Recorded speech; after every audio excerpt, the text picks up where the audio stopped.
Hello, everyone.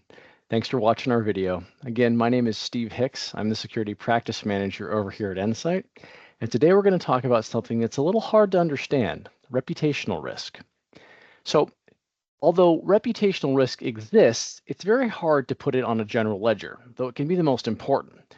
Reputational damage is when some aspect of your business is not available or clients' data is at risk for something they perceive you are responsible for. This doesn't mean we're actually responsible, but it does mean that clients perceive it as that way, or prospects can. We all understand the various types of more common risks. Downtime risk, the risk of being out of business. Recovery risk, coming back up after some kind of a disaster or an attack. Everybody understands natural disaster risks, especially our friends in California who understand fire and earthquakes quite well.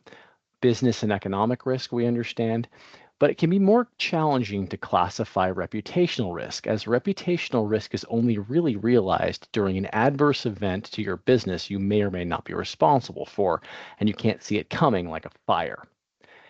There are competitors in the industry. Reputation can play a large role in who is chosen for a particular project, and it can be an even larger role on what type of business is kept among clients that may be a flight risk.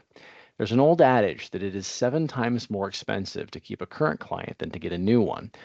What would happen if you suddenly couldn't access those clients? Here's a story about a client that happened to us very recently. We had a client that may or may not have been breached, but we actually don't think so. There wasn't any breach that we could find.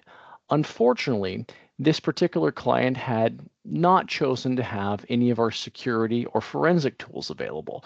So when someone sent an email to their bank and their largest clients claiming to be them, but sending an email with a virus, we could prove it did not come from their system, but we did not have a tremendous amount of information as to where it came from or why. All of a sudden, this client could not email their bank, their largest clients, and some of their suppliers. They had to go explain this to those organizations. I've myself had to come to several of our clients, vendors, and clients and say, this risk happened, this situation happened, we have taken the following steps to remediate it so people would allow communication to flow or allow business to happen again. Now, that's a problem. It's more expensive to do that both financially and in political capital. You need to be able to have clients that trust you.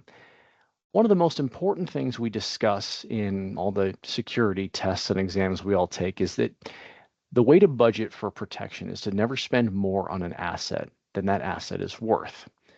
If something is mission critical, like being able to contact your clients or having a system up or being able to get into your office or your reputation, we should resource it as if it is mission critical.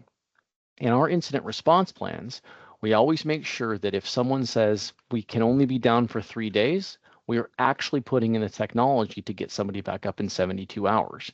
In the same way, we cannot afford to lose reputation. We need to know that if something strange was to happen, be it natural disaster or cybersecurity attack, we have done everything feasible with our size of business and budget to make sure that didn't happen. In case it does, we can tell clients we've taken every precaution. Sometimes bad things happen. I would prefer to talk to everybody before this happened, because eventually businesses talk to a security professional. Whether you do it before or after an event are very different, and one's cheaper.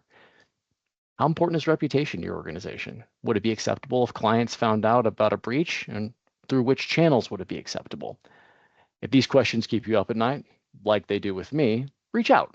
I would love to talk to you about stuff like this. This is a very interesting topic. It's very hard to classify. It's very hard to put on a general ledger. But when a situation occurs, it's really something we take very, very seriously. If you're an Endsight client, reach out to your account manager, set up some time. Let's have a conversation about what we can do to prevent downtime that clients may eventually find out about.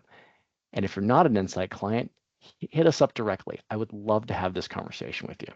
Until then, thanks for listening. Stay safe out there.